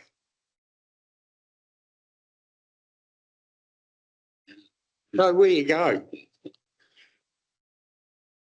I don't want that's a bit of historic land. I mean, we've been on that bit of land probably since the 1870s, when my great grandfather, I think, lived in there. But you know, his wife died, you know, shortly after childbirth, and many more. He ended up marrying Campbell Watson, and they went back to live there somewhere around well before Harliwich is ever there, and it's been in the family sort of ever since. And you know, it's trying to tease out whether that is something that the Harliwiches could consider when they have a right of reply, you know, that some form of compensation, access to your land and materials off your land. You would consider that? we'd have to, but we've waited years. So that's a yes? Well, I will consider it, but it's not a yes. No, but it's a yes to the consideration, not a yes. Yes, yeah, it's okay. That's all I need to know.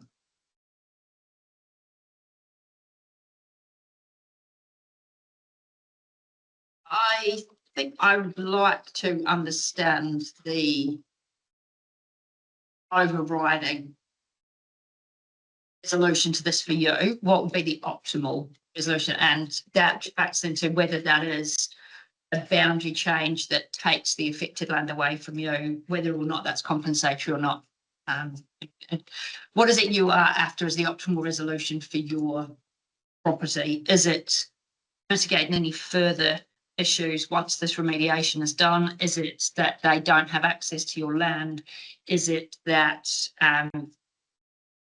you want to work with them to remediate that and the boundaries stay as are? I'm trying to work out what the best solution is for you.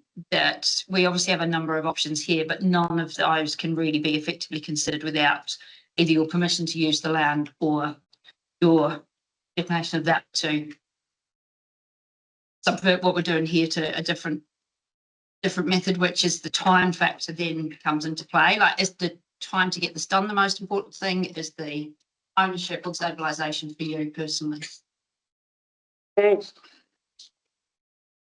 I don't want any responsibility for my land, which has been destabilised by unconsented mining, and they want to take my land and then hold me responsible for forever in the future, because that makes that land worthless.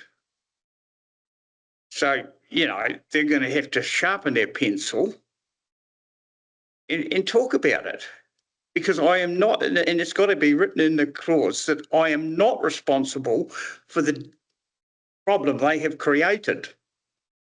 So to clarify that, your intention is to be outside, the responsibility lies with them. I think it relies with them. It's their problem, and I mean, it might be on my land, but I mean, I've got no control over my land if somebody digs a hole and that. And I mean, members of the Harliwich family are just laughing at me because they say, well, you know, it's all going to fill itself in anyway. We don't have to do anything. And I'm just absolutely over it. For us to arrive at a decision today, I think it's helpful for us to know the clearest path that resolves everybody's biggest concern. We've got a mine to remediate. We've got boundaries that may or may not need adjusting as a consequence of that for a later consent. But all of those things, it's helpful for us to know how to arrive at that solution. Because what worries me, if I let them on and these cracks end up 25 or 30 feet deep, they're going to get all the fill from my property to fill their hole, and they've got to push it downhill, which is far cheaper than pushing it uphill. And, you know, it's we're in the great unknown.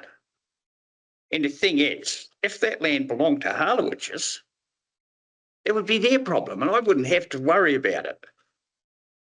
Well, we've heard from you that there's sentimental value and obviously there's a historical element to the. I'm having the trouble property. hearing. Saying there's a sentimental value there. There is, yeah. But the land's stuffed. Yeah, But I mean, That's gone. it's got to go. I mean, it's just, you know, we've been screwed over. And it's that, and it's not just once, it was when the top of the hill was pushed off. And it's just gone on for year after year after year. And every year they extend the thing, they override the Environment Court, and I mean, what am I to do? So what I'm hearing is that you would be happy to transfer that land over to Harliwich's, obviously for some financial. And yeah, when it's for a fair price, not their price. Okay. You know, it's got to be something that's a that's, little bit outside of where we Yeah, need to it's go with scope. this. It's Yeah. just a. because they spent a fortune on these experts up on the screen.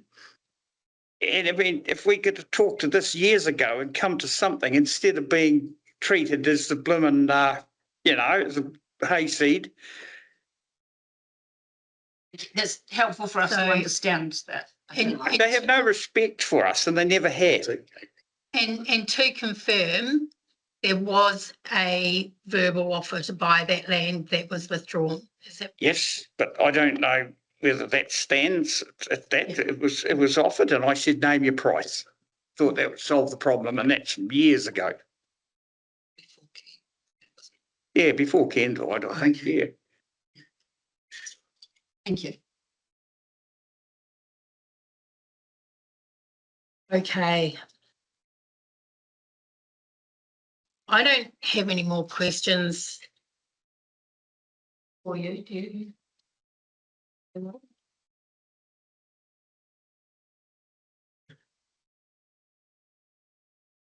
Nice, this one.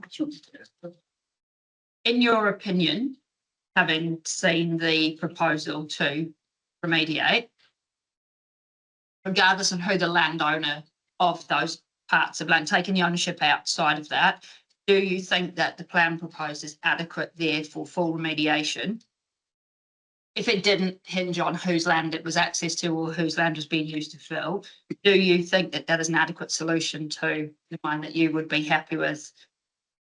I think they've got to do a lot more research on, I don't believe, I'm not an engineer, I'm not a thing, but I do know that those cracks are deeper than 0.8 of a metre.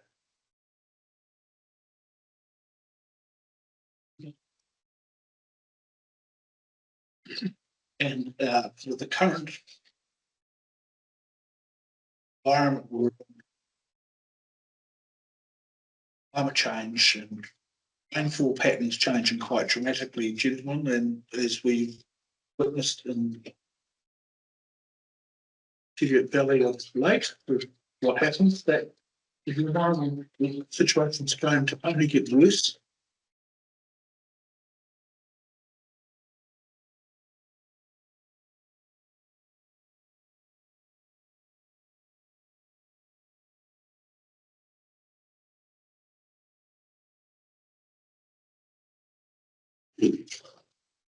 All right. Well, I guess the last question is I pose to Bryce, is if the panel are able to undertake a site visit this afternoon. Yeah. If we need access to your property, is Yep. that permitted? Yes, yeah. We need to bring our boots.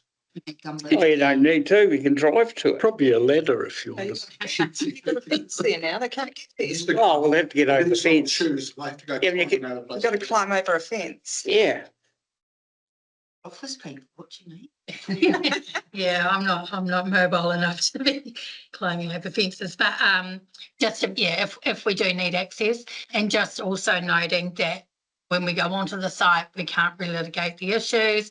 All we can do is observe. So just making that clear at the outset.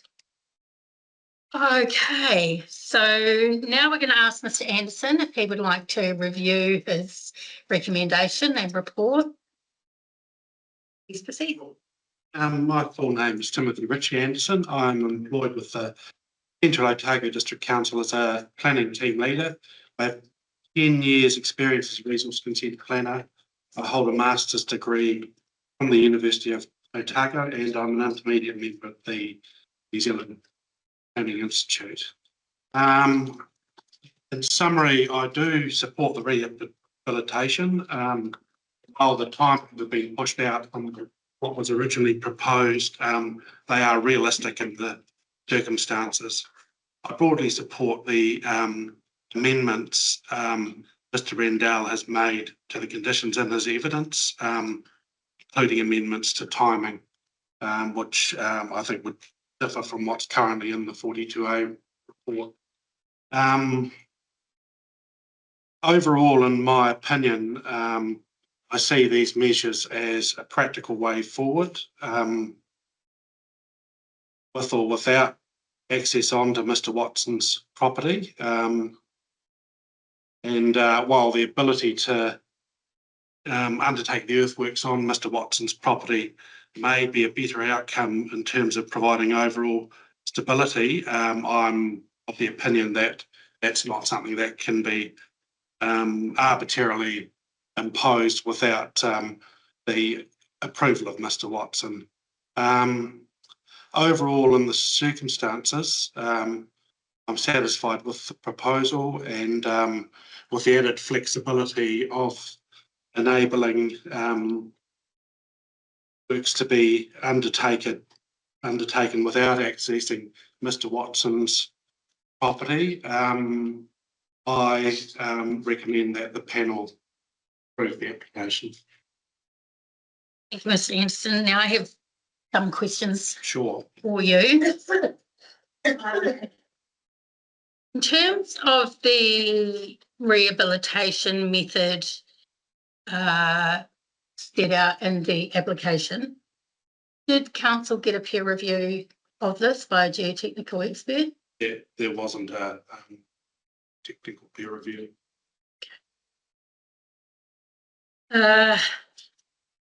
On page 11 of the agenda, in your report, in the second paragraph, you note that Ms. Havard from, I think, RDCL, she made recommendations in respect of site stability, water ingress, erosion mitigation, such as topsoiling and planting. Are you satisfied that the existing conditions will adequately address Ms. Havard's recommendations?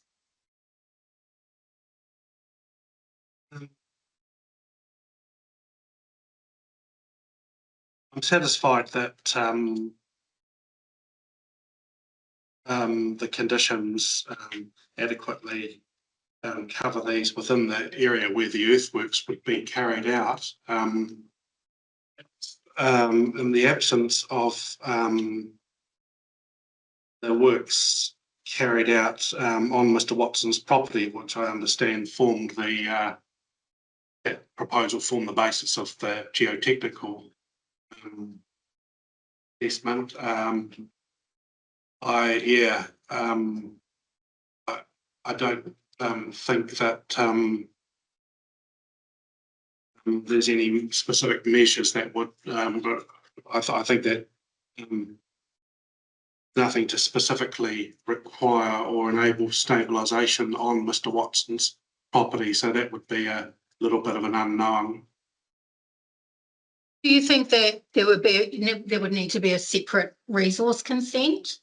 Earthworks undertaken out on Mr. Watson's property, should he be of a mind to grant access?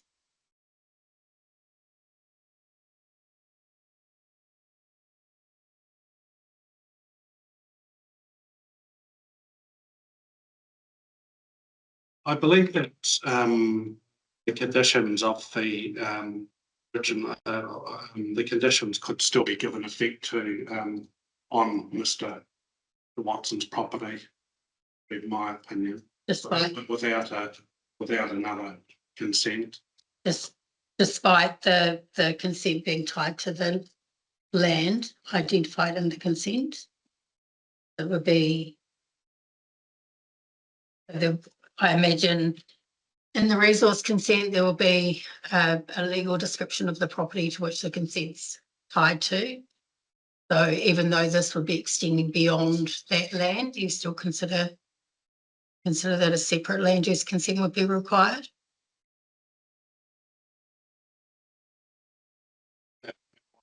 Wasn't a factor that I'd considered in the outset.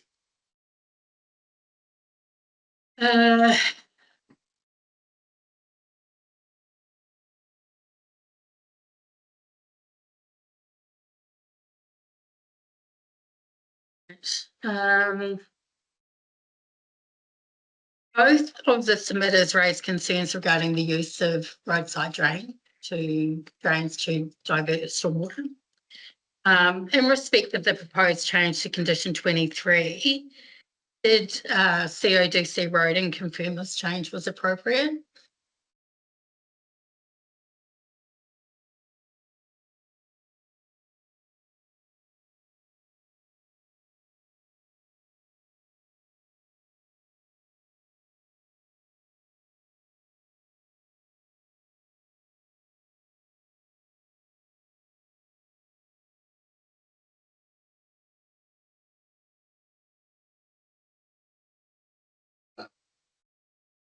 It's not a matter that was run by the roading team.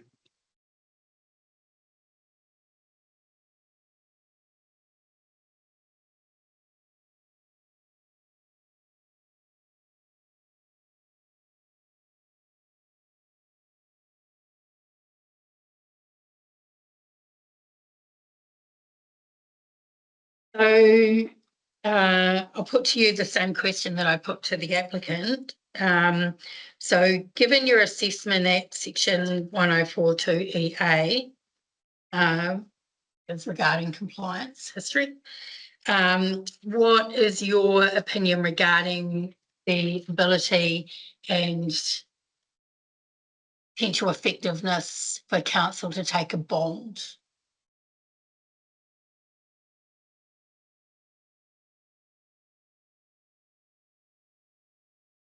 Agree that a bond condition would be a useful measure for encouraging compliance. It wasn't a matter that was originally conditioned, but within the context of the further delays and subsequent developments on the site, it would be a useful measure, and it's also aligned with the concerns of the submitters. Thank you.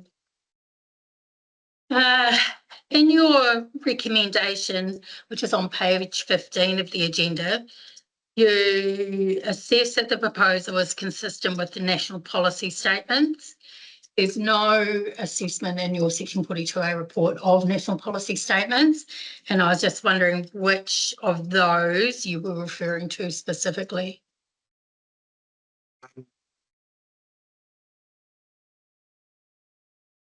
Relevant to the site, the natural hazards,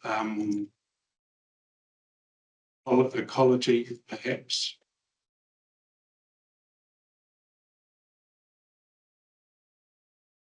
Which is Indigenous biodiversity.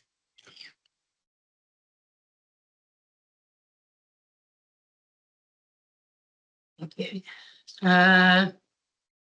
Now, just you would have heard me ask the questions about condition 37.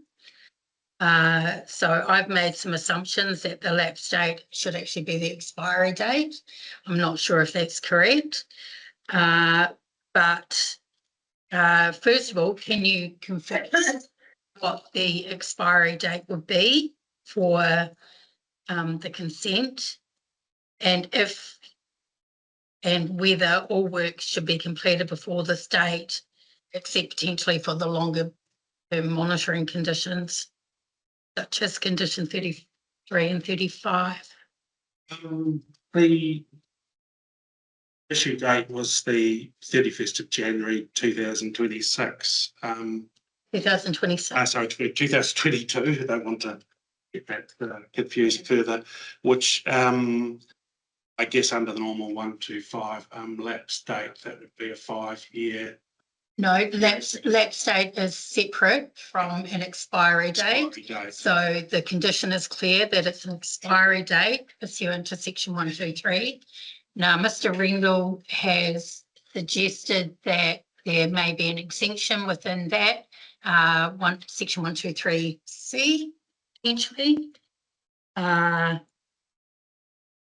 perhaps you could give that some further consideration, or just confirm what you believe the expiry date to be. I believe under section 37 states period for which this consent is granted shall be 6 years from the commencement of the consent.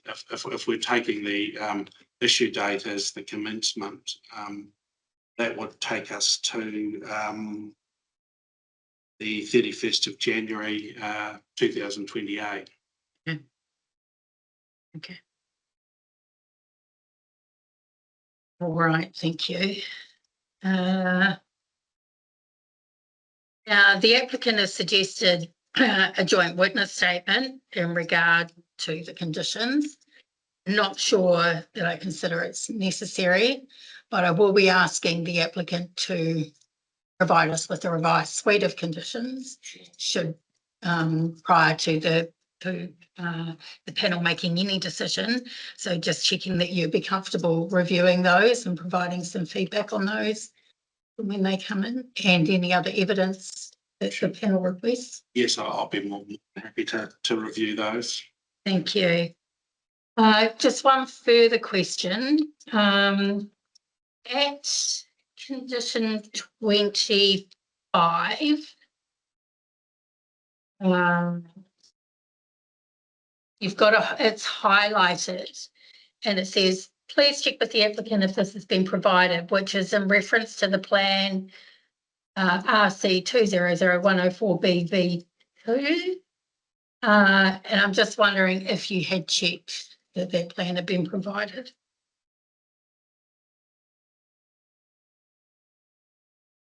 It was just, it came from part out of submissions. This was just,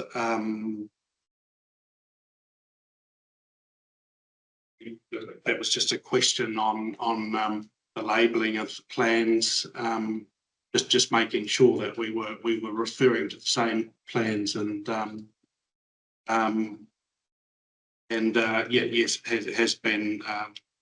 That plan has been provided. Okay, thank you. Just checking. So is that the plan that's attached to Mr. Rendell's evidence?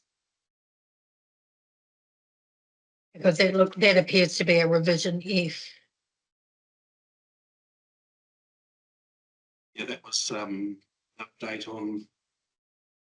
So the plans that that I'd received was plan RC 200-104A, and also there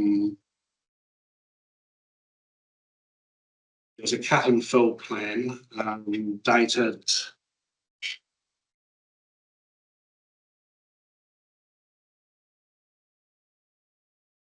10th of October 2025, and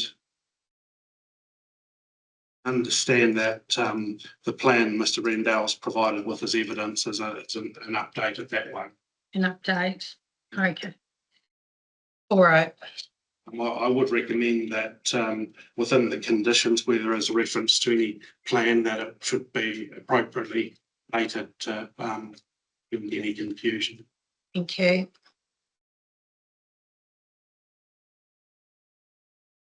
Any questions?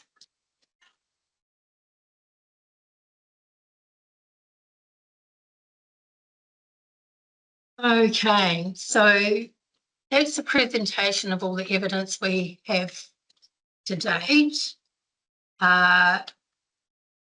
What I'm going to do is I think it would be helpful if the panel could visit the site this afternoon. I think we'll adjourn the hearing and hopefully Alex by about 1:45, maybe. Can we make that work, Mr. Frost? Yes. Okay, thank you. So we'd like to go down and visit the site. Following that, we will issue a minute because I think there's a number of unresolved issues that have come up through the hearing of the evidence today. I think the panel wants to have some discussion about those, and we will issue a minute requesting a response and some timeframes around that.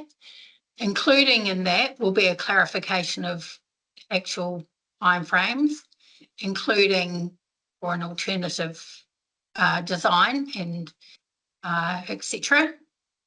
And a revised set of conditions, which we will then pass on to Mr. Anderson to review. And after that, we will then invite the applicant to provide their written reply in writing. We understand that this is time sensitive, and so therefore we will be operating within tight timeframes in terms of response times. So please bear that in mind. Once the minute is issued, that will be likely on Monday, with probably a quick response time before the end of next week. And then an even shorter period of time for Mr. Anderson to work with it. Okay. Are there any further comments from the applicant before I adjourn the hearing?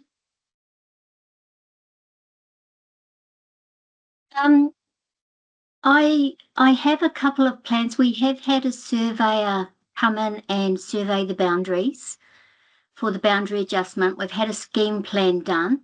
So we've kind of got two plans. There was one, as a result of the very first meeting we had on site for the boundary adjustment and what land swaps were going to occur. Then after a second meeting on site, there was another plan drawn whereby Robert wanted to effectively, with the movement of the boundary, he wanted back the land which had originally been part of his property. And so there was a second plan done for that. So I don't know, would you like us to email those plans for context or look at them at a later date? I could share them now on my screen if you wanted to have a quick look before you go to the site, if it helps. Or I could email them. Yeah, I think what we'll do is we'll potentially include that as part of the minute, part of the information we request in the minute. Okay, thank you. So, It's Bernie O'Leary here. Could I just clarify one thing, the question about the depth of the cracks? You should already have a copy of the RDCL report, which was the geotechnical appraisal of the design that I talked about. In that report, there's an Appendix A, and Appendix A is a survey by LandPro undertaken in March 25, where they surveyed where the cracks were, how long they were, and they measured the depth of the cracking, as shown on brown lines with annotations of crack depths on the drawing. So that's Appendix A of the RDCL report.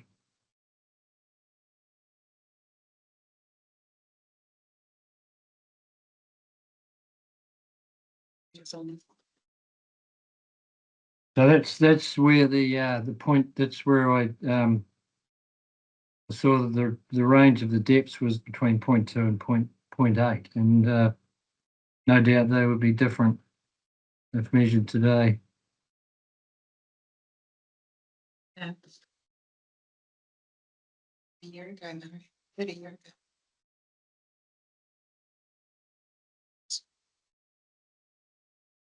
Thank you, Mr. O'Leary. Go in 12, not in.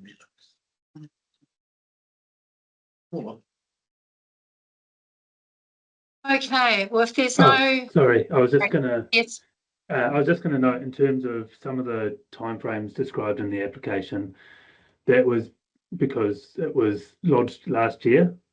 And so then it was intended that there would be work last summer. And so now that we're pretty much a year later, that's why some of the timeframes are out from that perspective. okay, thank you. Well, I'll get you, I'm sure that will form part of the questions within the minute about what the actual timeframes are that are being applied for, and it may be helpful for the panel's understanding to kind of separate out the perhaps stabilisation work compared to the rehabilitation work. I'm not sure whether that, I'm sure that would be helpful. So in that case, what I will do is I will adjourn the hearing. The panel will visit the site today and potentially the submitter's property. I'm not too keen to jump over fences, but we'll see where we land up. And you can expect a minute to be issued shortly. Thank you for your attendance here today.